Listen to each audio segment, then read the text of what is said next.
Izahantsika hoe samy mandray ny tandrify resaka fifandraisana. Resaka fifandraisana ray aman-dreny sy ny zanaka no resahantsika. Zahay koa anankiroa mihitsy ilay izy dia amin'izay samy mandray tsara daholo. Ny zavatra iraisantsika rehetrarehetra tonga eto dia samy zanaka daholo tsika.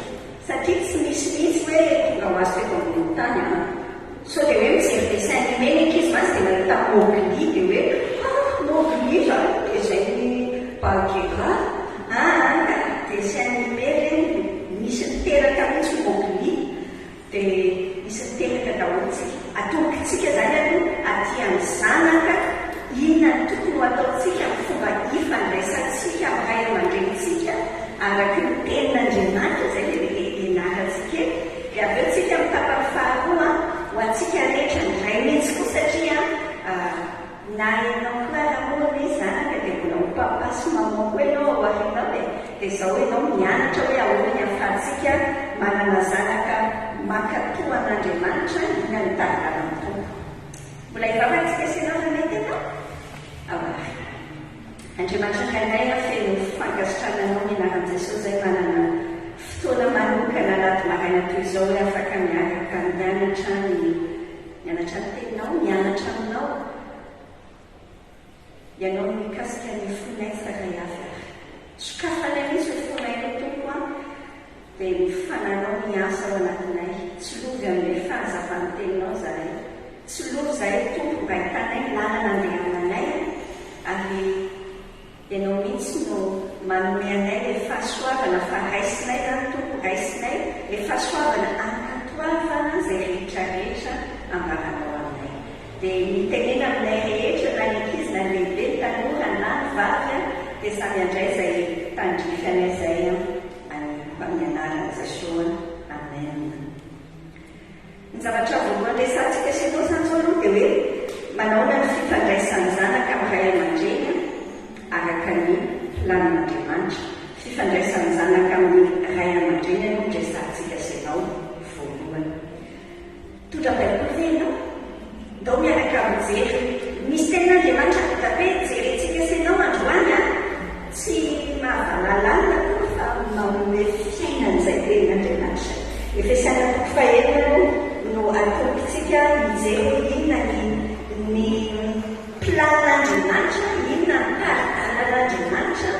Andriamanitra rehefa manao zavatra izy dia manome ny taridalana ny notisy ny manuel hatrarehetrany hoe izao ny atao. Dia le zanaka tsisy nangataka ny tonga eto ambony tantsika na ray ary tonga ho azy teto daholo tsika fa le izy tsy tena hoe ho azy, tsy hoe tonga ho azy konsa fa nofidin'Andriamanitra no tonga tetontsika. Efesiana 4:1 ny tenin'Andriamanitra milaza amintsika hoe anaka ahoana hoe le teny mitovy dao hoe afaka maka ane tsika rehetra izay zanaka rehetra na efa fotsy vola tsika dia mbola zanaka ihany. Tao zany tsika rehetra miara-mamaky amin'ny anaran'ny tompo. Anaka maneky ny ray sy ny reninareo ao amin'ny tompo fa marina zany. Marina zany ray sy ny reninao fa izany ny voalohany misy teny fikasana mba hikasoa ianao sy ho maromandro ambony tany. Ary anareo lahy aza mampatezitra ny zanakareo fa tezao amin'ny famaizana sy ny fananarana tompo any izy. Ny fanontaniana voalohany zany aloha ahaizantsika sy ny valiana hoe indrindra rehefa manomboka 11-12 ans les ans zay ny ankizy samy teo amin'izany plasany daholo tsika le olona dia teny fa maninona zany tsy maintsy manekika anareo, maninona anao tsy maintsy miteniteny zavatra foana ny ray aman-dreny. Nahoana no maneky sy anaja ny ray aman-drenitsika izy. Ny zavatra fantatritsika aloha dia ity: tsy misy mihitsy eto ambony tany hoe ray aman-dreny parfait, tsisy kianina. Misy tantaraina daholo ny dadasinentsika rehetra, misy tantaraina, misy zavatra mahatonga antsika hiteny mahafofotra kely. Fa maninontsika no mila manaiky sy manaza ny ray aman-drenitsika satria tsika tsy misy ampiasain'Andriamanitra izy ireo mba hampisy atsika eto ambony tany.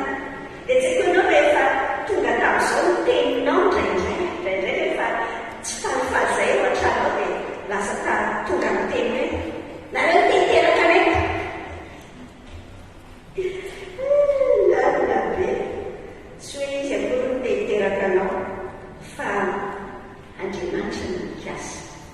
Fantatrao hoe Andriamanitra no mifidy ny ADN an'ireo ray aman-dreninao ireo mba hahatonga anao ho olona manokana eto ambony tany. Ianao io zany mbola tsy tarekibony mamanao ianao no tenin'Andriamanitra. Aleo iarahantsika sy nao mijery kely mijery toko voalohany andiny fahadimy eo. Izao ny soratra hoe hatry ny fonenao tsy mbola noforonoko tany an-kibo no efa fantatro, ary hatry ny fonenao tsy mbola teraka no efa mamasino sy notendreko ho mpaminano amin'ny firenena. Asa raha henonao izany tenin'Andriamanitra izany fa mbola tsy teraka itsika sy ianao no efa fantatra Andriamanitra, tsy hoe fantany fotsiny fa nokasainy tsara.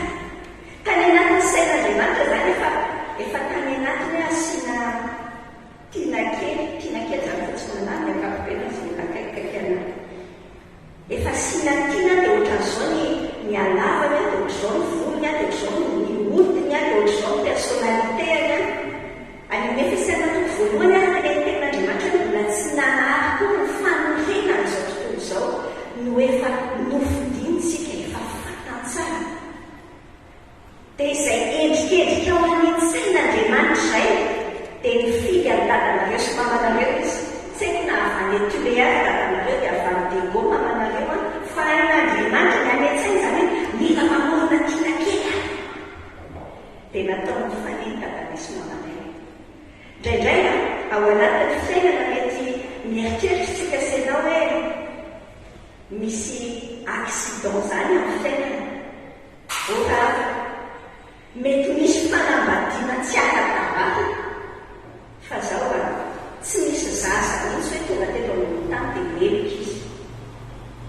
Mety misy ray aman-dreny par accident.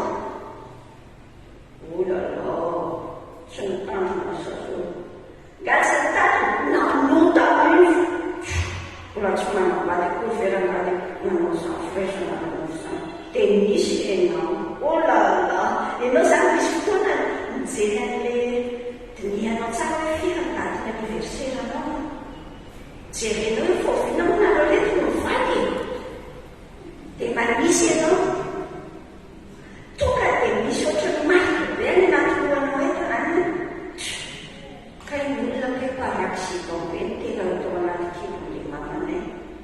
Oraha indray aman-dreny mety hoe par accident fa ny olona teraka tsy misy an'izany par accident izany ary izany mihitsy no hitenenantsika hoe tena erika eo anatrian'Andriamanitra foana ny fanalanjaza na inona na inona. Na hiteny na misy hiteny hoe sampy no zazy io, na misy hiteny hoe violina nampatonga io zazy io tao. Mety circonstance na fahotana be sy ny vokatry ny fanaovana eto ambony tany no nahatonga ny voka fa tsy misy olona zany mihitsy ary ka hoe tsy nikasain'Andriamanitra. Tsy haiko ianao raha mahery an'izany fa zany mampahery azy zany ahafantarana hoe unique kay fantatrao hoe unique ianao tsy misy afa-tsy ianao tena nokoloin'Andriamanitra mihitsy any efesana toko faharoa ny fahafolo eteneny hoe asantsika voafono atao amin'ny Kristy Jesosy. Le hoe asany anteneny amin'ny teny frantsay izy ny teny hoe nous sommes son chef d'œuvre. Hainao zany chef d'œuvre asa tanana zavatra tena kalian'Andriamanitra mihitsy fa tsy teny ohatran'le teny gasy tenenina hoe nananao foana ohatran'Andriamanitra nanao voay. Fa inona zany fomba fitenenana gasy zany? Zay aloha tena tsy biblika mihitsy Andriamanitra tsy manao foana mihitsy fa misy ampidolo ny zavatra rehetra na lalitra azy. Ianao no mijery na koa ny amin'ny lalitra fa misy ampidolo ny zavatra rehetra. Ary ianao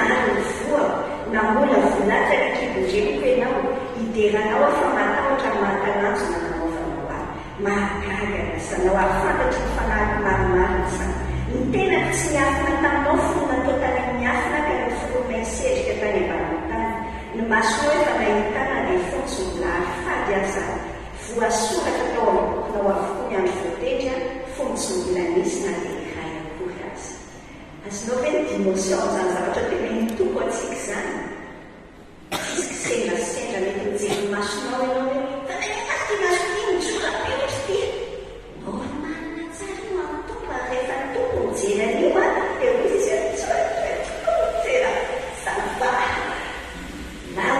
ao tsara daholo ny zavatra rehetra any amin'ny Isaia fahaenina amby efapolo dia zao tena mitompo anjely fahatelo amin'ny Isaia fahaenina amby efapolo miaino arakarana Jakoba izay sisa rehetra amin'ny taranak'Israely izay nobabe nantrany akilo sy nety nantrany aboka ianao zany rehefa mitondra voka ny olona anankiray a tena karakaraika dia natra izy tsika rehetra na mitondra voka na tsy rahateny fa tia namara hoe efa surveillance babely ilay teny ny Isaia toko fasily amby efapolo amin'ny voalohany dia zao teny hoe Jehova efa niantso ahy hatrany amboka.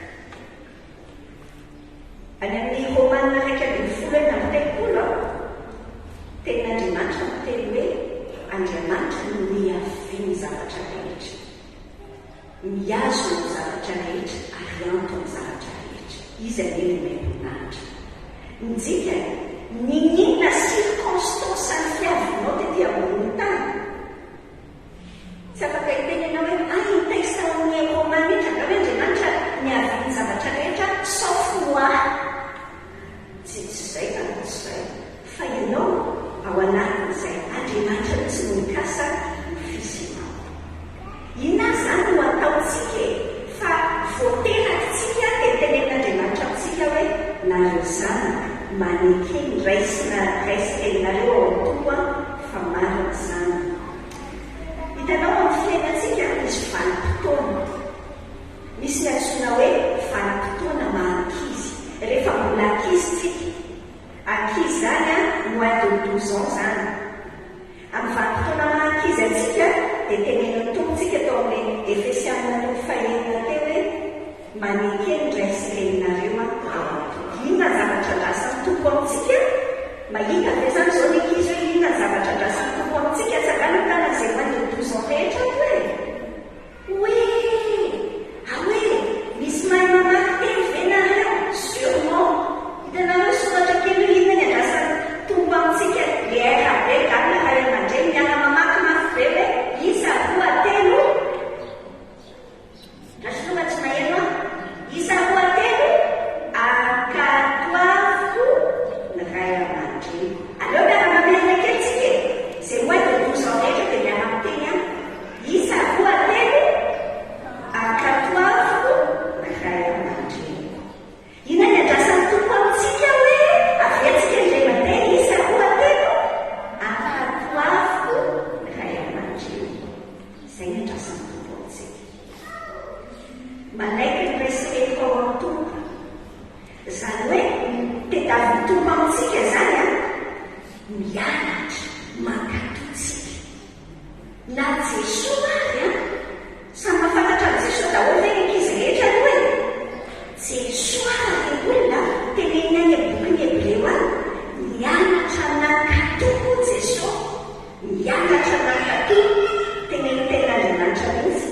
Misy teny ao amin'ny ohabolana zao teny tompontsika ao amin'ny ohabolana 23-22 tapany voalohany hoe manekeny rainao izay miteraka anao ary aza manamavo ny reninao saingy fahanitra izy. Ao amin'ny ohabolana 22:6 dia tenin'Andriamanitra miteny hoe zaho analana tokony alehany zaza ka rehefa antitra izy dia tsy alaminy zany. Any amin'ny ohabolana 6 indray dia zao ny tena tompo ary amin'ny anjeny faharoapolo hatramin'ny efatra amby roapolo hoe anako tandremo ny kidin-drainao ary aza mahafo lalan-drenao afatory amin'ny fonao mandrakarivo ireo afezy ao ambosonao raha mandehanao dia hitaritarana anao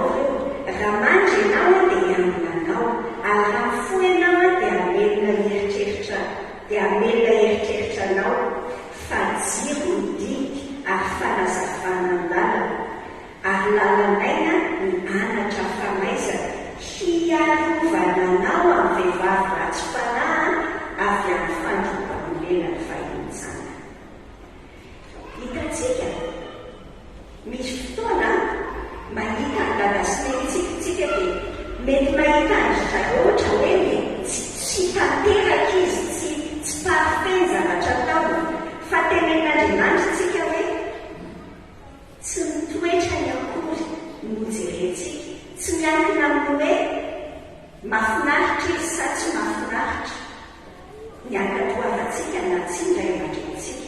Ny toerana raha voapetraka Andriamanitra hoe tia ny autorité eo amin'ny fiainantsika dia ny anjarantsika izay manaiky ilay autorité. Tandrema fa tsy fankatoavana kea tena ratsy no fanompontsampy. Ianao ve mahita izany fanompontsampy zany? Fanompontsampy zany hoe le aty zao hitanao le sary be an'le olona n'le fiangonana zareo aty, santy be any dia eo zareo vavaka.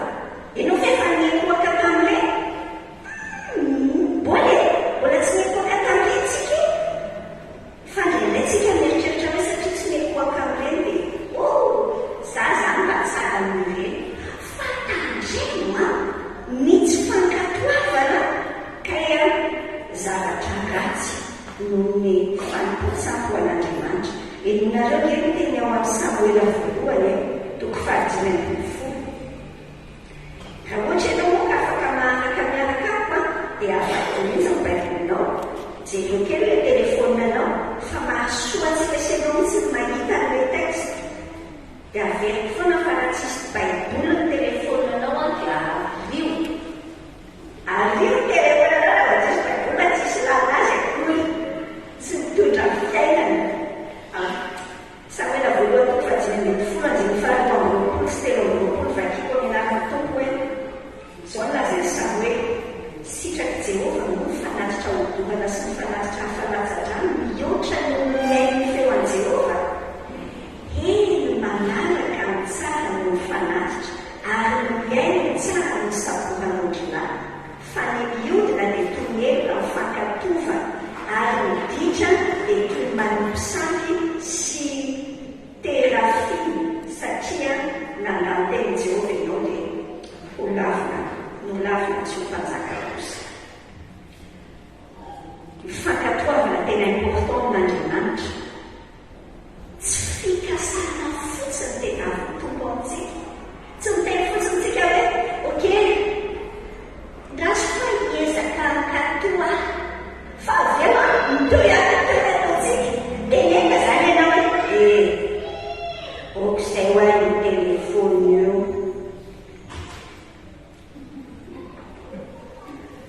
Mandeha fa okizay ho any ny telefony io. Ndraindray tsika miandra le teny mafy hoe okizay ho any telefony io. Da aveo tsika rehefa teneninao izay nefa matotra tena teo. Aty ngamba tsy fantatro na efa ohatran'izany ohatra ny any Eropa. Any Eropa na any avelany any lavitra be any rehefa miteny mafy ny ray aman-dreny na kadikako dia teneniny ankizy hoe etsonay polisy eo fa satria ampianarina zany ampianarina fa mananjoa aka polisy izy raha mafimafy teny any ny ray aman-dreny. Zava-pona be zany. Fa andaotsika senao hianatra hoe manahoana raha vomiteny dia makato fa tsy hoe rasy fataoko ny kelikely.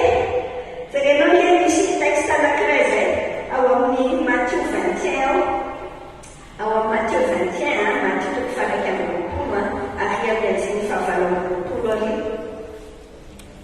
misy lehilahy Jesosy takara nanana zanak'Arona izy dia nakeo aminy lamatona, nakeo amin'ny lamatona izy nanao hoe anaka andeha miasa ny tanin'oloko anio fa namany le lamatoa ka nanao hoe tsy andeha nefa miafaka izany dia nanenina izy ka nandeha any. Dia nakeo amin'ny farana izy ka miteny izany koa dia namany le farana hoe andeha tompo ka tsy nandeha izy. Iza tamin'izy mikalahana no sitrapon'ray. Dia azontsika tsara fa lehilahy matoa. Le tena mitombo amintsika dia fankatoavana. Hitanao Matthieu 7:7 misy tenin'Andriamanitra rehefa tsy mankatotsika, tsy hoe zany tsika miteny fotsiny amin'Andriamanitra hoe za le tena olona séculaire dia mihitsy mivavaka mihitsy a, tsy dia rehetrarehetra manao tompokotompoko amin'Andriamanitra dia miditra amin'ny fanjakany lanitra daholo hoe fa zay manao sitrapon'Andriamanitra raha vao tsy mankatotsika dia hoarina Jesosy amin'ny olona adala. Olona adala manorina ny trano eo ambony fasika dia avy eo rava ny trano adala ny olona tsy mankatoto. Inona ny ataontsika amin'ny anajantsika ny ray aman-drenitsika amin'ny vanim-potoanany hoe zatovo ianao. Zany zatovo zany manomboka eo amin'ny 13 ans hatramin'ny 18 ans, mbola tsy manao anniversaire 18 ans izy, atsakan'ireo tanana izy aloha zany zatovo hoe misy zatovo ao. Inona ny asainy tompo ataontsika? Inona ny asainy tompo ataontsika? Miara mamaky braitsika hoe ahoana miara miteny mafitsika na isa-telo dia miaraka mitenitsika isa roa telo azay voninakay sy nyteny. Inona ny dikan'izany hoe manatsy? Any amin'ny Levitika kosa toko fasika ambin'ny folo andin'ny fahatelo ny hevitry ny hoe manaja dia hoe matahotra. Matahotra misy an'izay tahotra fanajana, tsy ohatran'ny hoe tahotra mika masika fa tahotra manaja. Any amin'ny Moaborana toko fahatelo ambin'ny folo andin'ny voalohany dia midikany hoe manaja asopetako aminao hoe mizanaka endry miaino ny fananarandray, miaino. Rehefa manomboka volontsety zatsika inanao ny zavatra logika be mihitsy mandeha atao anatintsika. Vao miteny zavatra ny ray aman-dreny dia anao tia maly dia tefena kaza misy za hoe kaza zao misy kaza oena be fa no hianatra hoe miaino, malady miaino. Hitanao raha vao miteny ianao dia tsy tafiaino ianao rehefa miteny. Tao amin'ny andiny roa amby roapolo tamin'ny Moaborana toko fahatelo amby roapolo dia miteny antsika ny tenin'Andriamanitra hoe tsy manamafy ny ray aman-drenitsika fa hoe antitra izy. Indraindray zany tsika manisy anarapetaka amin'ny ray aman-drenitsika. Indraindray misy miteny hoe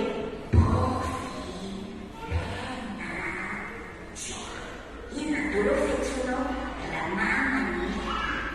Azafady hoe tsaiko indraindray zany teny zany ohatrany hoe tsy tena malaza fa andrasan'ny tompontsika hoe tsy manamafy. Any amin'ny Hebreo toko faharoa ambin'ny folo tena hoe manaja, manaja. Ohatrany hitanao tsara mihitsy hatrany apetraka amin'ny toerany ray aman-dreny. Tsy tevatevany izy. Azo mihitsy mahafinaritra ny manana relation étroite fifandraisana tsara be. Fa manahoana moa andao hianatra tsika hoe tsy atao hoelako koa fitavanareo, tsy atao hoelako. Ianao hoe tsy mety hoe misy fotoana mivazivazy fa andao raisitsika ny anatin'ny fotsika foana fa tena napetraka ny tompo eo za ohatrany ahoana nydikany hoe manaja. Ny pratika be andao eketsika izy ireo amin'izay zavatra teneniny. Marina mihitsy fa misy fomba fijery be da be fa tady tsy hitovy fa andao hianatra an'izay hoe manaiky dia andao avela ny eno pardonena ny ray aman-dreny fa misy zavatra mampanafotoana be anao, zavatra mety atao mety miteny ianao hoe tsy micomprendre anao tsy nahazo anahy mihitsy. Tena possible mihitsy zany fa andao avela ny eno dia andao henona ny teny. Aza maika hiteny sy hanohatra fa enoy ny teny. Any amin'ny Moaborana toko fahaenina dia ny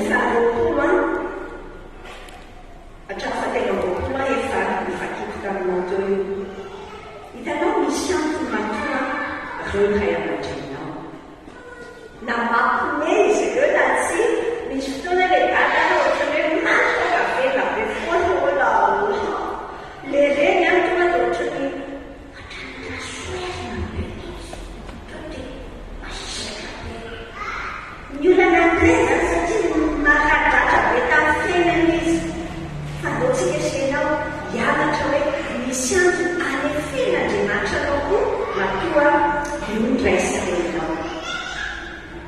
Ahoana indray efa lasa olon-dehibe tsika manomboka 18 ans. Asangaro indray tanana izay 18 ans plus rehetra ao, izy ampela 18 ans plus. Tsika misy zany e. Inona ny ataontsika amin'ny ray aman-drenitsika? Ahoana ny fomba hanajantsika ny ray aman-drenitsika miaraka mamaky hoe amin'ny alalan'ny fankasitrahantsika azy ireo. Eo ambolana fahatelo amby roapolo teo sao tsara le teny hoe aza manamava ny reninao saingy efa antitra izy. Hitanao anao ankasitraka tena mety tsy parfait satria mety tsy parfait zavatra natao taminao satria ianao mieritreritra hoe za zao nangataka iPhone 15 mbola tsy namiana foana hatramin'izao. Fa azonao an-tsaina moa fa ianao mitafy ohatran'izao io tena totrana be mihitsy ny ray aman-dreny. Anao ankasitrahantsika. Any amin'ny Tesaloniana voalohany toko fahadimy andiny fahavalo ambin'ny folo dia ny tenin'Andriamanitra miteny hoe misaoka amin'ny zavatra rehetra. Be thankful and say so. Izay teny amin'ny teny anglisy. Midika inona hoe le izy zany tsy manao hoe eny telo ary faisotra sotra koa tsy atao zany. Midika hoe be thankful amenatiny fonao any. Raha ohatra ka tsy mety le izy dia makanesa eo amin'ny tompo tsy mahay mankasitraka. Fa atao hianatra hiteny hoe merci. Teny tsotra zany. Teny tsotra fa zany ny fanazansika ny ray aman-drenitsika. Ahoana ny ahafahantsika mankasitraka, tsy hoe ahoana ny ahafahantsika mankasitraka azy fa aleontsika ankasitraka ny fahafoizana. Nanao sakrifisy ho antsika izy. Dia ahoana ny ataontsika? Dia omentsika fifaliana izy ireo. Ao amin'ny oambolana telo amby roapolo andiny efatra amby roapolo sy dimy amby roapolo dia izao soratra hoe hifaly dia hifaly ny ray marina ary izay miteraka zaza ely hanam-pifaliana aminy. Aoka ho faly ny rainao sy ny reninao ary aoka ho ravoravo ny reninao izay miteraka anao. Izany ny fomba tsotra ahafahanao manaja sy mankasitraka azy. Mififaliana izy amin'ny fahaenoana hoe aty amorisy aty ianao ka ianao tsy mamonatra betoke. Tonga ny Madagasikara anao dia kakabelo ny olona hoe nareo tao be voka. Sinana ienana nambany ekoly nareo. Indraindray tena mijano mihitsy le ray aman-dreny fantatrao tebiteby any anatin'ny fony any rehefa ianao mandeha aty da omentsika fifaliana zareo. Mitsara jaolona hoe tsy manana fifaliana izao dia mifanalana fa mandeha amin'ny fahamarinana ny zanany. Afaka manana zany fierté zany ve ray aman-drenao fa zany cadeau tsara indrindra omenao azy. Rehefa manomboka tsy miara mipetraka intsony fa satria efa nanambady ianao. Any Madagasikara any zany zao le ray aman-drenao dia ataonao fotsiny debrandrana izy. Fantatrao fa important be aminy le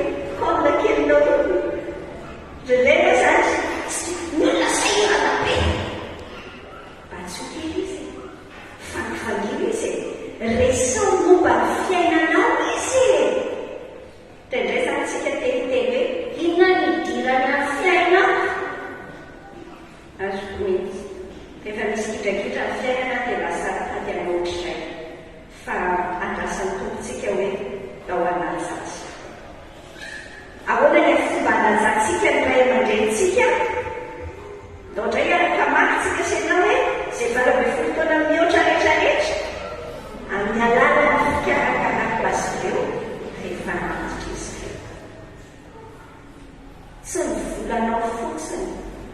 Indraindray tena mampalahelo mihitsy koa tiana misy an'izany fa any Eropa sy ny Kanada rehetrarehetra any dia misy an'izany hoe ny ray aman-dreny any dia efa izay mihitsy ny azy ny pension ny retraite ny atao nidirana n'ireny maison de retraite reny.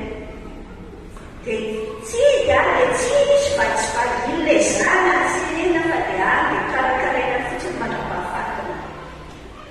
Mety fahasoavana ny fisin'izany maison de retraite zany.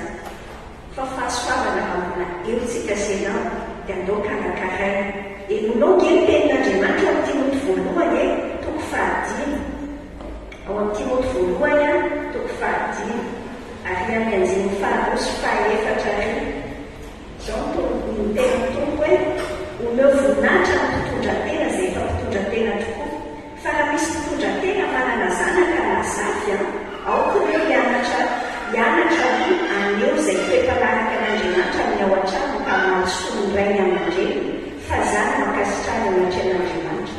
Fa izay efa mpitondran-tena tokoa ka irery-tena dia efa manan-tena n'Andriamanitra ka maharitra ny fangatana sy ny fivavahana sy toizantsony fa tsy ilaitsika. Jesosy tany amin'ny hitanao tamin'ny Jesosy nomboana teo amin'ny hazo fijaliana, efa izy poany avonosy efa naomboana amin'ny hazo fijaliana dia mbola karakara ny mamany any izy teo. Rehefa teo amin'ny hazo fijaliana dia mitenena ny jaonina hoe jaonina io zao namanao dia karakara ho izy. Inona ny zavatra ataontsika mba hieritreretantsika ny ray aman-drenitsika? Ny andininy 5 Timoty voalohany toko 5 tena hoe raha misy tsy mamelona ny azy indrindra fa ny ankonany dia efa nandalo izy ka ratsy maintsy no azy. Manaja n'Andriamanitra tsika senao efa manaja ny ray aman-drentsika. Indraindray tsika senao zany mieritreritra fotsiny izy zany efa manao adify be mihitsy any am-piangonana dia inona koa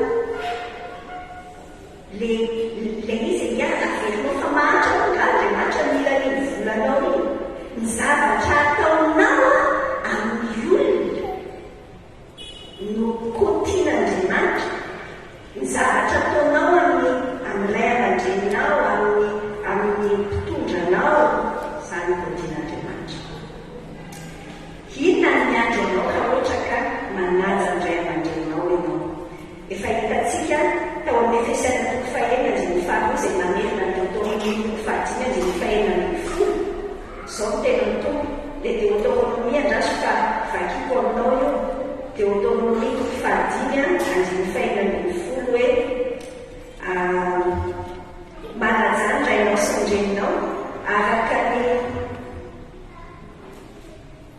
manajany rainao sy ny reninao araka izay mandiny Jehovan'Andriamanitra ao anao mba ho manoandro ianao ary mba ahita soa ampany. Tsy mivazivazy Andriamanitra fa tena marina ny fiainantsika mihitsy zany. Lavandrainantsika ary sao dia mba blocage rehetrarehetra tia sao dia mba tsika tsy manaja ny ray aman-drentsika ny antony. Atao jerendraindray tsika zany tena dia tena iranina mihitsy no mamosavy amin'ny menakavy mafy izao nefa kaya tsika sainao tsy manaja ny ray aman-drentsika. Inona no miseho rehefa tsy manaja ny ray aman-drentsika? Tena mety ho fafitanofitsika. Tenin'Andriamanitra no tena izay mahalavandriaina fa mifanohatra amin'izay zany mitovy. Tsy hoe akory izay maty tanora rehetra dia mitsarainao hoe izy zany tsy nanaja ny raisim-peniny. Samy manana ny tantaran-dolony io fa mampitandrina antsika ny tenin'Andriamanitra. Ahita fahorintsika enonao ty tenin'Andriamanitra ho amin'ny ohabolana 17 ohabolana 17 ary amin'ny andininy 7 izao soratra hoe ny maso izay miandranandrana amin'indray sady tsy mety manaja ireny dia mitsaingotsaingoana goaika eny am-doasahindrika ary hoan'ny zanak'ondro mahery. Ahoana ny maso izay miandranandrana amin'indray dia indray io le tsika miavinavy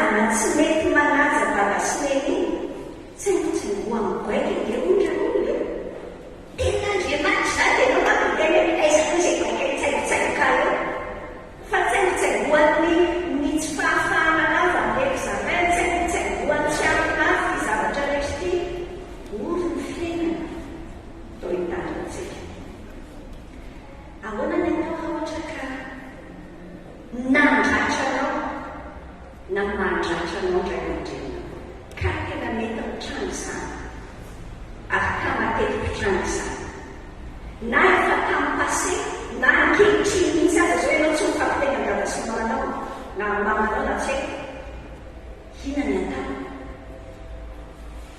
ny atao ny ten'Andriamanitra miteny hoe hiara fitsarana masika avy amin'Andriamanitra izay mampijaly ny madinika ny tompo. Mila raisinao zany fa mampaheranao aloha hoe tsy anjaranao no misevenger amin'izany amin'izay zavatra natao ray aman-drenao taminao izay possible misy ary izay mety tena nampisaratra tena mahatsiravana be ny anatinao any. Andriamanitra va s'en occuper. Laisse-lui avelao tsara amin'Andriamanitra fotsiny fa fitsarana enjana be ary mifampitandremana ho antsika ray aman-dreny mihitsy zany. Zao tsara tenen'ny tompo amin'ny Marka 7:io, Marka 7:8, 9:7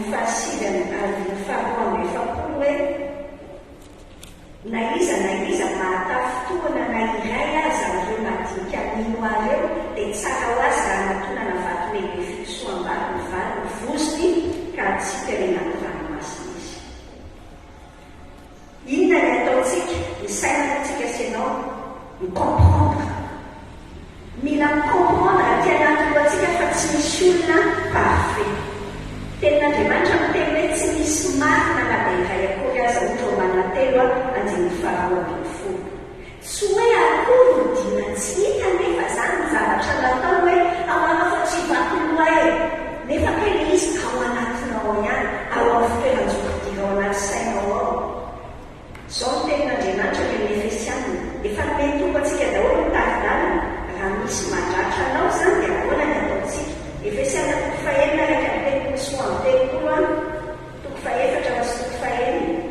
esory aminareo folentika rehetra sy ny fahavinira sy ny fahatezerana sy ny fitavatabana sy ny fitenenan-dratsy amin'ny loko rehetra. Ary eo ka salariny fanaminamany azy nareo ka ifampianatra sy ifamela-heloka tahaka ny nameran'Andriamanitra ny helokareo. Ny zavatra andrasan'ny tompo amintsika zany dia tao mamela-heloka. Inona le dingana amin'izany resao alazao amin'Andriamanitra. Ianao ve izany teny alaza? Ianao koa betaka alaza tadidinao izany teny izany. Alazao amin'Andriamanitra, aza tazomina fotsiny ao anatinao ao fa resao aminy. Raha vao tazominao ao iny anambady ianao aoriana kely. Vao vita ny mariazy io dia mitotona any amin'ny vatanao daholo indray izay problema rehetra tao taminao mbola tao midadasiny nefa tsy voareglenao tao anatin'ny fonao tany. Dia lasa vao maika simba indray koa ilay vatanao dia anao posily. Dia avy eo ianao ananjanaka dia voilà ny zanaka indray ho ataonao amin'ny izy indray koa dia ohatr'izay koa ny ananjanaka. Izay mihitsy ny tadiaviny devoly amindrika antsika.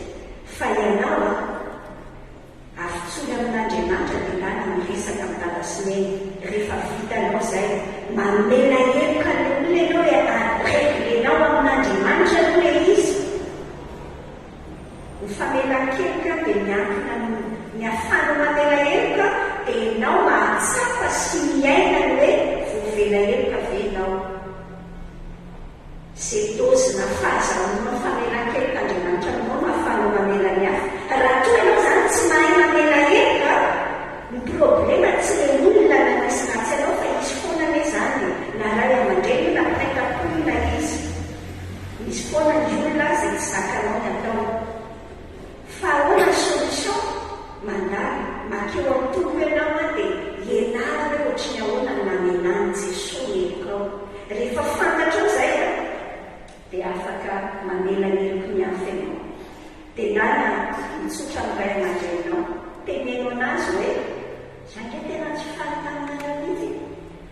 Aza ataonareo izany aloha ilay izy fa ravanareo ohatra vao maika lavitra be. Zany hoe tsy fahitaminareo mihitsy na nahelo be atao izao zavatra nataony izao. Fa efa resaka tamin'ny Jesosy ilay izy c'est réglé mamelanao a. Mety tsy hamela izy na mety tsy haiko izay teneny io fa ho anao vitanao. Andao atsika hitra mitapao faharoa izao. Ahoana ny ananantsika zanaka tia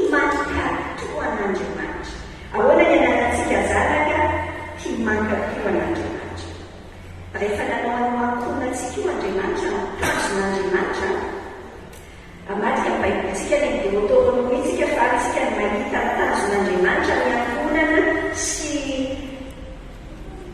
Deutéronomie toko fahaenina mihitsy vakiko aminao mihitsy Deutéronomie toko fahaenina io aza reraka aloha ianao fa ho vakiko manotoratra eo mihitsy ny fadina ambopolo fa ao direktiva antsika senao efa nomen'Andriamanitra daholo ny sopapa rehetra ao anatin'ny Deutéronomie io atonga antsika hoe rehefa manabe ny zanantsika dia lasa tian'Andriamanitra ireo zanantsika ireo no miasa ianantsika. Deutéronomie toko fahaenina efa any ve ianao dia miaraka mijery zava mafimafy zao ny lalàna zao ny lalàna dia nididy sy ny fitsipika izay nasain'i Jehovahandriamanitra ireo ampianarina anareo mba ahahanareo any amin'ny tany izay arianareo ho lovana mba atahoranao any Jehovahandriamanitra ao hitandremanao ny lalàny rehetra sy ny dida izay anditsiko anao dia ianao sy ny zakoany sy ny zanakao ary ny zafinao amin'ny andro rehetra iainanao mba maroandro ianao koa miain'olo Israelika mitandremana arak'izany mba hita soa ianao ary mba hitombonareo indrindra araka izay nolazain'i Jehovahandriamanitra nirazanao taminao dia any amin'ny tany tondra-dronoana sy tantely miain'olo Israelika Jehovahandriamanitra dia Jehova iray ihany ary tiavany Jehovahandriamanitra ao amin'ny folo rehetra sy ny fananao rehetra ny helinao rehetra ary eoka ho ao amponao izao teny andijiko anao an'io izao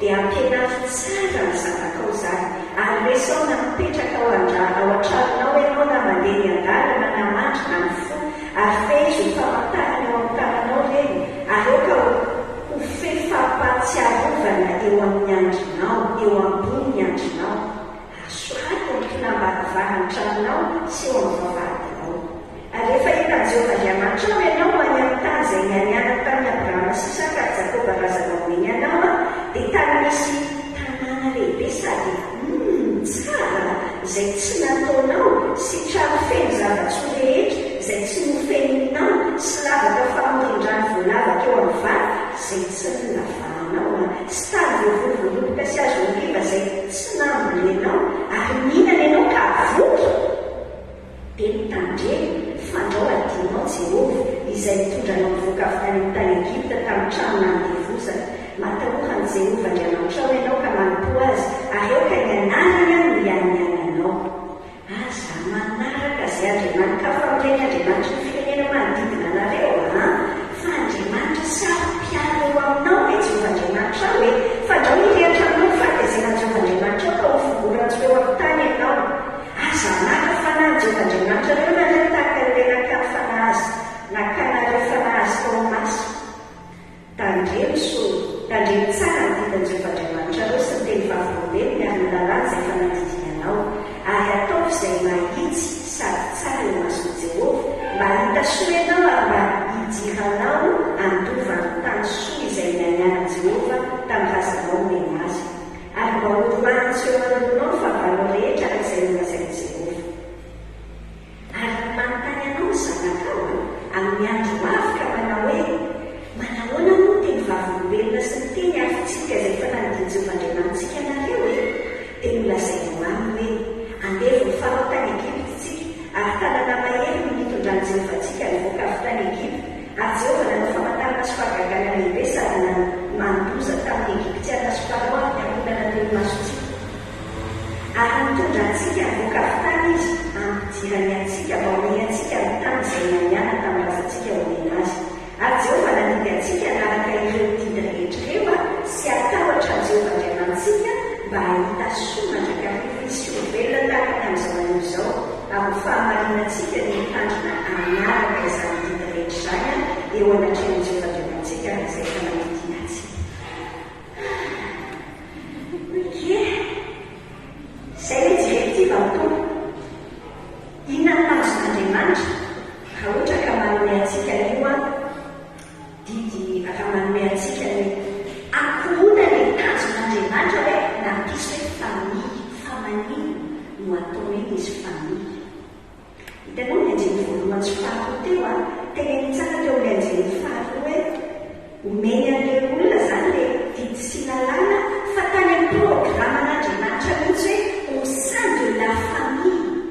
Les familles no transmettre mampita any zanaka dia azafy an'ilay fitsidimpiainana. Tsy hoe fitsidimpiainana filambalany a fa mba ho maroandro dia avy amin'ny andiny fahatelo alita soa isika. Hitanao eo amin'ny ao amin'ny Timoty faharoa toko faharoa andiny faharoa amby roapolo dia zao zavatra tenenin'i Paoly tamin'ny Timoty hoe izay zavatra ifarenao tamiko Paoly dia teo anatrehany vaviolona maro dia atolon'ny olona matoky izay ahay mampianatra ny sasany koa. Inona ny zavatra resantsika amin'izany? Ivotoerana centre anankiray ohatra hoe centre de formation ny famille nanaovan'Andriamanitra azy hiampitany ny fitiavana mankatoa amin'Andriamanitra izay unika san'Andriamanitra ny ankohonana.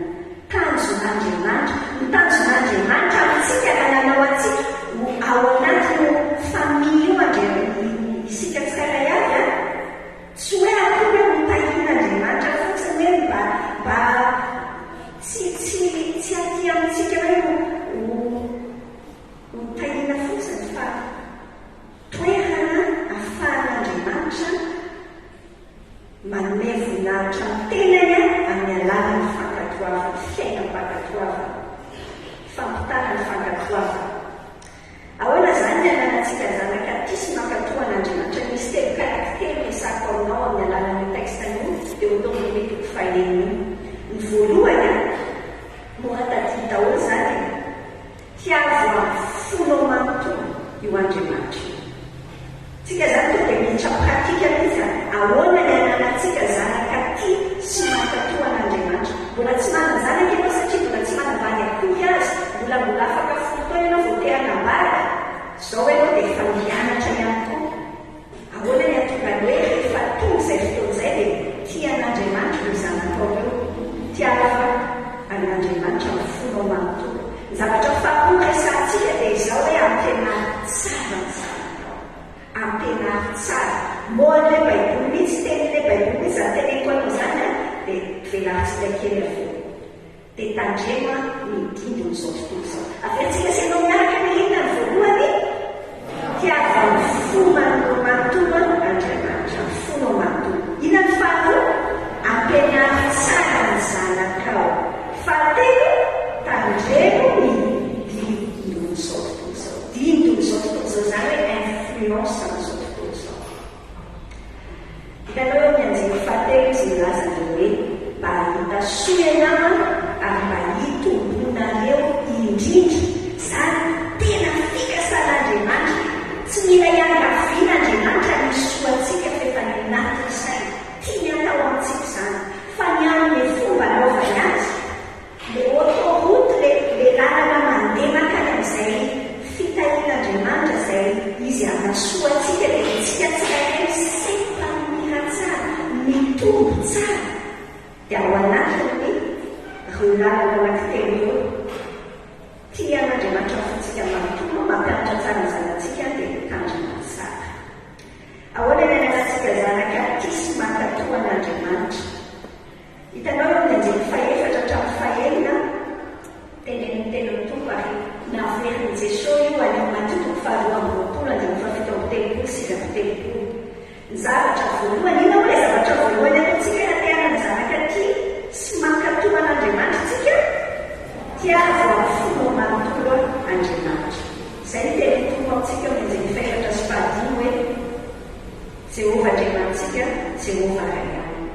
Dia hoy izy hoe tiava Jehova Andriamanitra amin'ny fonao rehetra sy ny fananao rehetra, ny herinao rehetra, ary aoka ho ao-amponao izao didy izao. Ny an'i Jesosy rehefa nitenen'io izy dia nampiany hoe amin'ny sainao rehetra. Izany ny didy lehibe voalohany indrindra. Ary mahafehy ny didy rehetrarehetra didy tiava izay. Inona moa ty ravin'Andriamanitra amintsika? Ray aman-dreny ajainao. Ty zany tsy misy mazimazimy ahoana ny atonga ty zanaka ty hankatoa, ahoana dia ametrao tanana foana rehefa tonga lasa soapahireny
tenen'andriamanitra ngy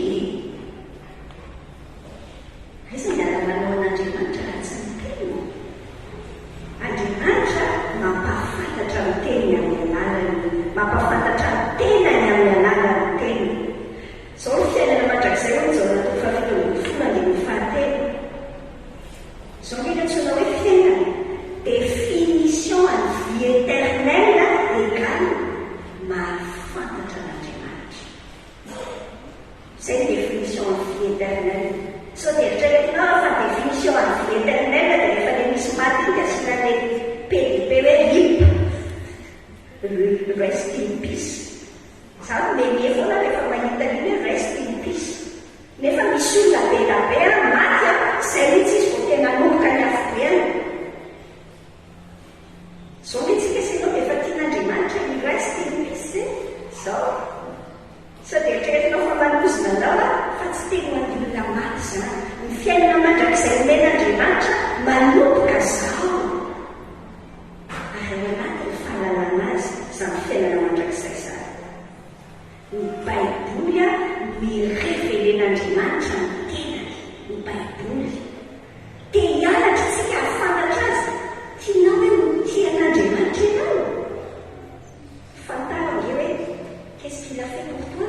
Inona no nataony ho anao? Ao anaty Baiboly kelikely satria ny Apokalipsia message d'amour n'Andriamanitra fa tsy hoe moral be akory. Tsy zay fa message d'amour n'Andriamanitra. Ianao fotsiny tsy mbola namokatra tsara. Dia ninareo soratra masina fa ataonareo fahoanana nareo fiainana mandrakizay fa ireniny manambara. Nipersonifie n'Andriamanitra tamin'ny alalan'i Jesosy izay fitiavana anao izay. Ahoana ny ahafahantsika sy anao tian'Andriamanitra mifotsika manontolo. Ndao nitombo amin'ny fifankazarana aminy. Tsy fifankazarana ivelany fotsiny any. Dia avy eo teneniny tenin'Andriamanitra hoe tahaka ilay teneny tamin'ny Isaia taminana tamin'ny alalan'i Isaia. Ndrao ary ty fiangonana ty. Tsika sy anao samy mijery ny tenantsika daholo. Nitanjotsika aloha izany hanazanaka tia sy mankatoa an'Andriamanitra. Jereo fa any aminao ny voalohany so dia ianao manaja an'Andriamanitra molitra fa ny fonao manalavitra azy. Jerenao tsara ny ilay teny ny anjeny fahafito hoe fôny ny vavan'ireo amiko. So dia enfin ny andehananao aty foana ampanaovonao sekolerata zanakao etc. fahasoavana izany e. Fa izao rehefa herinao fa aman-dreny ny zanaka ao amin'ny fankatoavana zanaka mihoatra ny 500 isan-jato raha afaka ty amintsika ray aman-dreny responsabilité. Raha maditra io na ihany fa tsika ihany le miteny hoe raha tsy taizako ny toky efa ianao ihany no taiza azy. Ary fampirenisitsika. Fa nao tonga saina tsara tsika hoe tsika manana fifankazana amin'Andriamanitra felinao. Totsika sainao tsy ho tia amin'ny teny. Tenin'Andriamanitra dieny amin'izao efatra ambin'ny folo zao izy miteny andiny fa raika amby roapolo sy telo amby roapolo hoe izay manana ny didiko ka mitandrina azy dia zay izy eny tia ahy. Ary izay tia ahy no tia ny iray ary za tia azy ka iseho aminy. Dia zao mbola tenenany tompo hoe raha misy tian'i Jesosy dia hitandrina ny tenin'i Jesosy izy ary Andriamanitra iray no tia azy ary atao aminy ka olona ao aminy. Any amin'ny jaona 5 tenan'ny tompo milaza hoe 5:7 raha mitandrina ny didiko nareo dia hitonitra ny fitiavako tahaka ny mitandremako ny didiny ndraiko sy nitoerako amin'ny fitiavako. Dia tenen'ny tompo mihitsy hoe nareo ny sakaizako raha manao arak'izay andijiko aminareo. Tsy hoe tia tsotra be zany raha miteny anareo zao androany hoe atsangana ny tanana izay tian'Andriamanitra. Tsangana iray mihitsy ny tanatra mitongotra ary namantsana fahasilona be zany. Fa izy mihitsy resaka hoe teneniny fa nitsika hoe tian'Andriamanitra dia mankatoa azy tsika, mankatoa ny teniny. Zao ny fitiavana an'Andriamanitra. Nitsika hoe tian'Andriamanitra tsika dia mitandrina ny didin'Andriamanitra sady ny didiny ange tsy mavesatra.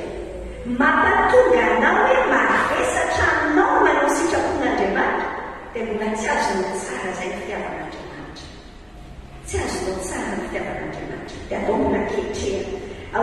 antsika fa tsika mitian'Andriamanitra mifotsika manontolo avelao diovy le tenin'Andriamanitra vakinao io tenanao io le fonao io avelao diovy aza miteny fosiny hoe amaky baiboly ny afa mila amaky baiboly inona aza mijangajanitra eo teny hafa fa zany ina teny mpitahina fa zany tsy tiako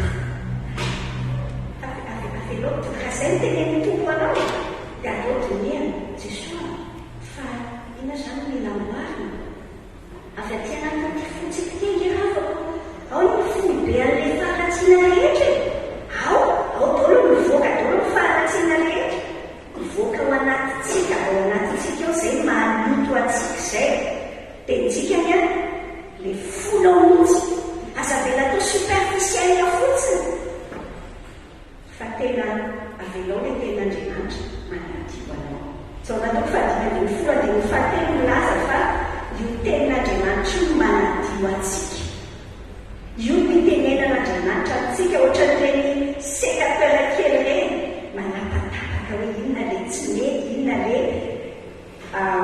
groupement zay tsy mampitombo antsika avelao hita eo amin'ny fiainanao mivokatry ny fanahy azo manatena mihitsy hoe sekela ho tisy manaja makatoan'Andriamanitra ny zanakitsika raha tsy mivokatry ny fanahy hitanao vokatry ny fanahy zany reo tasy mety mety zavatra tsy mety ao galatia matoko fahadimy ianao ve io mandehandeha enao galatia matoko fahadimy indraindray rehefa tia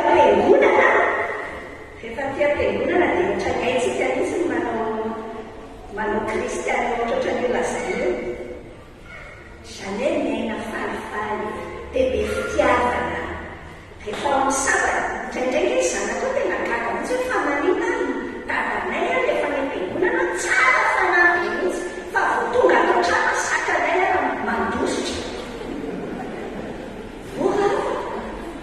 fa tena fona mihitsy moa fa zavana tena misy ny hainao hoe motisy makatoan'Andriamanitra ny zanatsika raha tsy hita eo amintsika ny vokatry ny fanahy vokatry ny fanahy eo azonao dikan'izany hoe fruit ny fruit se tsy zavatra ezana fa vokatra ianao fa efa nahita poma dia le poma miezaka mamoaka poma ny poma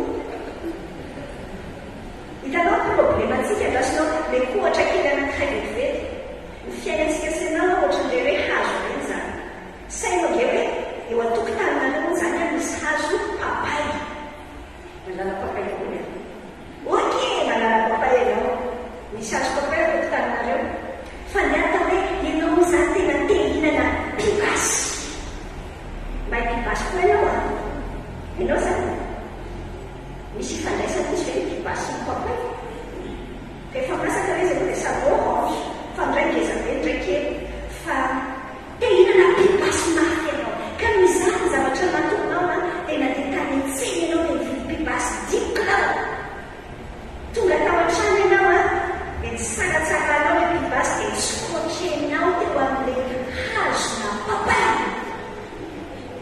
dia natsoinao amin'izay badiakamareo ndonareo fa nio pibasy any tranonay karadena min'olo misy pibasy taiza koa misy pibasy ny atokotaninareo ndao fotsiny vo ery amin'ny vavahady ery dia efa karakivy dolo ny olo ienzana kosa papay anareo mivoaka pibasy zany fa manahoana raha le hoe atao hoe zokinahary zao zany le olona le namana tonga teo fa misy namana anankiray amin'ny laka misy izy ho voafy mbola misy vile pibasy mbola misy tonga ve inona misy eo amin'le pibasy raha laka misy le olona vao tonga ioto pibasy eo amin'le papay dia losotra ndraiky izy ka dia vao mainka afabaraka inona sary komenanao ny azona papay tsy any pibasy mandrakizay raha ohatra ka mbola tsisy Jesosy ny fiainanao raha mbola tsy niraisinao Jesosy ao anatinao dia tsy possible hitotra ny fiainanao mihitsy io fa mbola skotrenao foana ihany hatreny zany resaka ny premier janvier taloha dia skotreko foana ihany dia hiesaka niray atsy kizitonjitina tsony skotrena zay le izy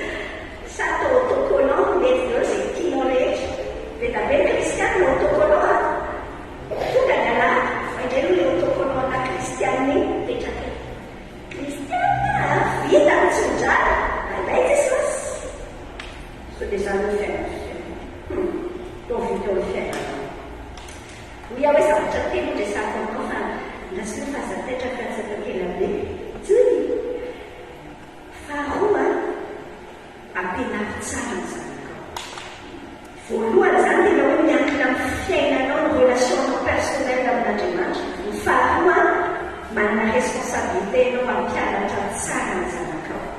Dia ohatao mitoko faherina foana mijerentsika azy ho anareo izay taraiky izay tsy hoe taraiky tsy taraiky moa nareo fa tokaraha-potoana fa zahay taraiky vonamonika dia mbola mitataraiky zao ny tenin'Andriamanitra aloha ny rahantsika sy anao mamaky ilay andininy fahafito hoe ahoana moa ilay teniny tompo dia ampianarina tsara ny zanakao zany ary resao na mipetraka ao an-tranonao ianao na mandeha ny an-dalana na mandry na mifo. Ahoana ny ampianaranao tsara azy? Nga izy possible raha tsy feno an'ilay izy aloha fiainanao. Rehefa feno an'ilay izy hitanao ohatran'ireny mijery inona ilay série ana-koréana sa inona ireny tsy haiko mba malaza tiako ve reny. Rehefa mijery saison 1, 2, 3 reny ianao feno an'iny mihitsy ny lohanao. Indraindray ianao te hianatra koréana mihitsy, te hihinan-kanina koréana etsika. Foatran'izay hitany mamay ny sainao no mitady vola mba izay kitana dia azo tsara mihitsy ianao hoe kizina be satria rehefa tsy misy ilay vola dia ohatrany tsy mety ilay raharaha. Fa tenin'Andriamanitra menona ny fonao manana reo ndao isika fa tsy nareo ihany manana fotoana matotra iarahana manokana iresana amin'Andriamanitra ao an-trano. Manana an'izany ve nareo miaraka en famille manana fotoana matotra iarahana mihaona amin'Andriamanitra iresana amin'Andriamanitra miaraka. Misaotra amin'ny fa misahay mpianakaviana be dia be ato. Tsy manina ve ny mpianakaviana raha miara-mamaky ve ianareo? Dia tsy manina fa iara-maky aminareo dia amin'izay mety. Ahoana ilay izy? Andraikitry ny ray mpianakaviana no mametraka izany amin'ny fiangonana. Andraikitry ny ray mpianakaviana no mametraka ny fotoana matotra, mety 10 minitra fotsiny io mety 15 minutes fa fotoana hoe nareo en tant que famille miaraka manao dévotion sisa fokazantena anglisy azy méditation kely, manao culte kely ny famille. Rehefa miteny hoe culte daza tina sika mbola tsy katekista sady tena mbola tsy anitsika izy ny tsy mila phénomène be juste miresaka amin'Andriamanitra miaraka mandoatra ny fo dia mamaky tenin'Andriamanitra. Efesiana toko fahenina andiny faefatra hoe tezao amin'ny fananaram-tompo sy amin'ny famaizana ny zanakitsika.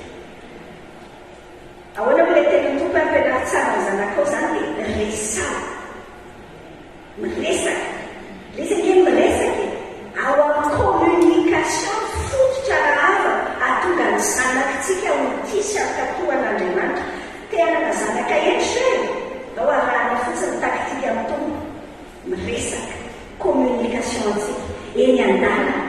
Fa manina teneny hoe resahana eny an-dalana. Rehefa eny an-dalana antsika mahita hoe ohatr'izao ny fiainan'io, ohatr'izao ny zava-misy, ampianaro azy tsara ny fahasamihafan'ny fivavahantsika no maha-kristiana sy ny fiainan'io lafa. Ampianaro azy rehefa mahita eny an-dalana eny tsika dia miresaka tenin'Andriamanitra momban'izay. Rehefa mandry teneny hoe rehefa mandry anontaniana azy eo amin'ny fotoana hoe andeha atory izy inona ny zavatra manahira-tsaina azy izay mihitsy ny hitarianao azy hoe ndao rangray tinambavaka andao hoe tinambavaka ny examen c misy namana manao boxa ve tsy ianao ray aman-drenidrainy no miteny hoe tonga dia aneo antiako rehefa izany. Izay sy tondana zao tontolo izao zany fanetsika ndao iarahantsika mivavaka ho an'ilay olona itsika raha mifo tenenany tompo daholo izany moment tena particulier amin'ny fiainantsika izany minararotintsika ray aman-dreny an'izay. Rehefa mifontsika za inona ny ianao vao mifona rena dia inona ny raisinao voalohany raha telefony izay na zany inona ny apetsitataty tamin'ny alina ataotsika anazatra ny ao an-tranontsika ray aman-dreny ianao manazara ny zanakao hoe aleo voaniantso an'Andriamanitra isaotra an'Andriamanitra manazatra toy folo andro miaraka amin'ny tompo. Hitanao eo amin'ny andiny fahavalo izy miteny hoe fehezo famantarana eo amin'ny tananao reny. Inona antsika an'izany? Tsy hoe atao phénomène be hoe tsy maintsy manao bracelet vaovao daholo ny ao amin'ny ao Maorisy. Bracelet tenin'Andriamanitra tsy zavatra façon ivelany fa le tananao mihitsy ampianaro amin'ny alalan'ny ataony tananao io ny tenin'Andriamanitra, ampianaro ny zanakao amin'ny alalan'ny ataony tananao. Ohatra zany zao hoe tenin'Andriamanitra miteny hoe Andriamanitra mankahala kolikoly. Fahitan'ny zanakao mihitsy ve hoe io tananao io nanome kolikoly tany mba tonga leranao vitaspitaspita. Azonao hoe zany tena formation be mihitsy le miaraka amin'ny tompo raha afa fehezo famantarana amin'ny tananao. Dia hoy izy hoe ho fefampatsiarovana eo ambony andrinao, ny fisainanao sy ny fitondrantenanao. Zany enge no ampitanao ny famarinana tenin'Andriamanitra e. Ato ty sainao ty madio saina venao rehefa miresaka amin'ny zanakao. Amin'ny andiny faharoapolo hatramin'ny fadimy amby roapolo amin'ny Deutéronomie toko fahaenina teo miteny le tenin'Andriamanitra hoe raha manontany anao ny zanakao inona ny lesona raisitsika amin'ity fitezany ity, ararao ty fanontaniany zanakitsika, ararao ty alazavanao ny fomba fiasan'Andriamanitra. Aza atao fotsiny hoe sy ny olona efa reraka be mbola be question konareo manontaniao pasteur zany amin'ny manaraka. Ianao responsable voalohany mampianatra ny zanakao ny mikasika an'Andriamanitra. Aza vao aminy ny dikany finotsika. Ianao ve afaka manazava aminy tsara ny lalam-pamonjena hoe fa maninontsika tsy miteny fotsiny ianao manontany zanaka hoe fa maninontsika datany mankalaza Noël hoe mankala am-piangonana dia tsy amenao valoray iny fotsiny hoe izay efa natao ny databe sy bebe hafa za be resaka be izay fotsiny izy. Aza vao aminy tsara araroako ny fotoana. Andiny fahasiny dia zao tena mitombo hoe soraty eo amin'ny tolam-baravarany tranonao sy eo amin'ny inona ny anarantsika an'izany? Andao ny fototry ny soatoavitsika, ny valeur ny famiantsika ao an-trano dia tenin'Andriamanitra. Inona ny fototry? Zany ve le ao an-tranonao vao miditra eo baravarana ve ny olona vahininao dia mahita izy hoe famille kristiana malagasy zany sa ohatra tsisy mahasamy hafa azy amin'izao tontolo izao izy. Inona ny valeur omenao azy? Tena atao vita ao an-tokantranontsika. Hoy izy hoe soraty eo amin'ny vavahadinao, eo amin'ny vavahady mifandraisana amin'ny tontolo manodidina. Ny tenin'Andriamanitra ve fenitra norma rahantsika amin'ny fifandraisantsika amin'ny hafa sa tsika ray aman-dreny koa mba isan'ny teny hoe iza ny ao nivelany ao rata iza koa ny ampandrosoa tsy haiko mandehandeha any io lalina be tena hoe ray aman-dreny za ny tenenana antsika tanora hoe aza maika mihitsy fa responsabilité goavana manatrehan'Andriamanitra. Ahoana ny ataontsika zavatra fahatelo fahandraisantsika tandremo ny dindony izao tontolo izao. Responsabilité atsika ray aman-dreny ny miavana zanatsika ny influence amin'izao tontolo izao. Kristiana izika nataon'Andriamanitra eto amin'izao tontolo izao fa tsy miaraka amin'izao tontolo izao hoe ao dia miosinao koa non. Hitanao teo amin'ny andiny fahafolo hatramin'ny fahasivy ambin'ny folo mahitantsika an'iny ahoana no miarovako ny zanako ary tenenan'ny tompo ary amin'ny andiny fahafolo hatramin'ny fahadimy ambin'ny folo ary hoe mitandrema telo ianao aloha tandremo tsara tsy hanadino an'Andriamanitra. Aty amintsika ray aman-dreny zany aloha zao mandeha zany tandremo tsara ianao tsy hanadino an'Andriamanitra. Tandremo fa so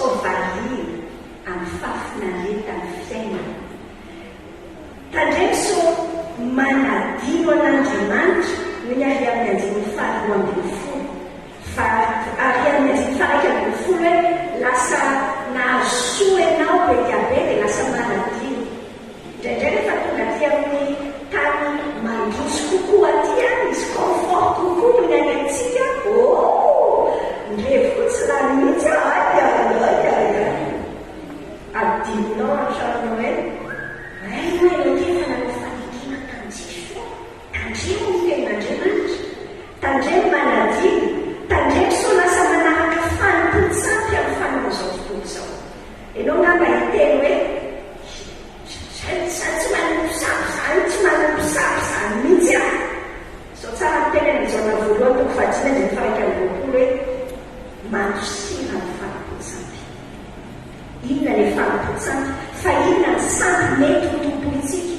Ao amin'izona voalohany toko fahatelo dia ny fahaenina ambin'ny folo dia izao no tenin'Andriamanitra hoe fa ny zavatra ino amin'izao tontolo izao izy dia ny filany nofo, ny filany maso fa nyrehatra izao fiainana izao. Dia hoy ny tenin'Andriamanitra hoe aza tia izao tontolo izao. Inona le sampy mety ho tompoitsika? Le filany nofo.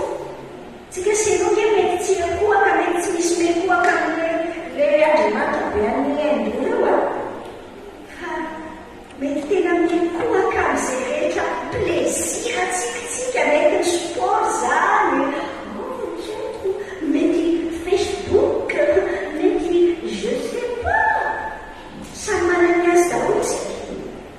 Inona ny filany nofo mitondra plezira ho anao, mety sakafo hoanina azy. Fa indraindray zany mahatonga antsika senao manadio an'Andriamanitra ny filany maso materialisme zany, mahita n'ilay zavatra miarimoarinao efa sokafana dia milatsaka daholo le akanjo mety ao satria tena be fa mbola mahita promotion ina ihany tandremo raha fa efa ho sampy any zany fena satria tena miaina ho an'iny mihitsy ianao ndreaka izao fiainana izao ny ego atsika dia azo j'aime un de plus folle tesaina mana fahitany nananaka izy hoe zany hoe zavatra tazan'ankizy amin'ny fiainantsika senao dia ampiasa n'Andriamanitra tsika indraindray ohatry ny Andriamanitra no azafana hoe tena ohatry hoe mpiasa antsika zava miaoso Andriamanitra dia miaoso mihitsy afaka zany lasa sampy indray le zabe antsika amin'izany mifantoa amin'ny fikatsarana izay ankasitran'Andriamanitra eo. Ny tena toko hoe atao izay mahitsy sady tsara eo amin'ny masona Jehovah. Mba hitasoana ianao ary mba hidiranao andova ny tany soa izay mianiana Jehovah tamin'azanao aminazy. Sy ankasitran'Andriamanitra an-tany foana manao fety inona ho zany zao ilay olona androany tsy fantatra zay antanio Andriamanitra ahoana zany tokony ankasitranao ho fihetsikrenenakavokely manolona amin'izany. Ahoana ny ankasitran'Andriamanitra misy zavatra miova be ny fiainana reo menakavokely raha ohatra ka manontany an'izay fotsiny tadasiny eny. Inona ny ankasitran'Andriamanitra? Lazaiko anao fa tsy mavesatra tsy mavesatra ny zavatra tena mitombo antsika izany. Ataontsika senao hivavaka fa vita ny zavatra mitantaraika aminao dia mianakisiny aminao ohatra hoe somary lava tanteraka be fa nandeha aloha ankizy teo aloha dia avy indray nanendray ny lehibe fa raha mety ianao dia tsy haiko izay reforainao tao anatin'izay fotoana anatongavanao telo izay afaky hivavaka azavera fotsiny hoe zany hoy e fa ianao miankonanao io tian'Andriamanitra sitrany miatomboka raha sitrakao aza misy mifampijerijery hoe fa tokony maso dia aza miesona fotsiny fa mivavainao ndrika hoe mivavaka dia miresay ianao manokana amin'Andriamanitra. Ina zavatra nakasika ny fonao teo dia afaky mivavaka hoe tompo amboary tompo vonjeo ny ankona o sakana ekipo masitsika iza misy mijeratso dia mivavaina Andriamanitra rainay Isaotranao ny anaran'i Jesosy zahay. Manana fotoana toy izao zay afaka mianatra ho ray aman-dreny araka ny fonao manabe andreo zanaka nomenao anay ireo. Mianatra ho zanaka ihany koa tena hoe tia manaja ny ray aman-dreny. Jesosy rehefa tsorovy ny fahazavan-tenao zay dia mahita hoe hoaiza izay tena tsy araka ny sitraponao ny zavatra maro amin'ny fiainanay. Samy manana ny azy lazainay aminao manokana zay ankehitriny. Tsapanay hoe tsy mety eo amin'ny fiainanay. Mety en tant que ray aman-dreny na mety mahazanaka anay. Tomboa enoy ny fafakay. Miainoanay Jesosy dia amboasa. Tefeo zahay ho tonga olona tena araka ny fonao. Tsy hoe sarisary zavatra ivelany apetaka fotsiny fa miainga tsy anatinay ty mihitsy. Dia olona araka ny fonao zahay mazanaka izay na ray aman-dreny dia mahafaly anao sankasitrahana ny fiainanay. Tsy mahay manindry zay tompo, tsy mahay mananainanaina fa feno ny fanahinao afaka ray an'izany. Amin'ny anaran'i Jesosy.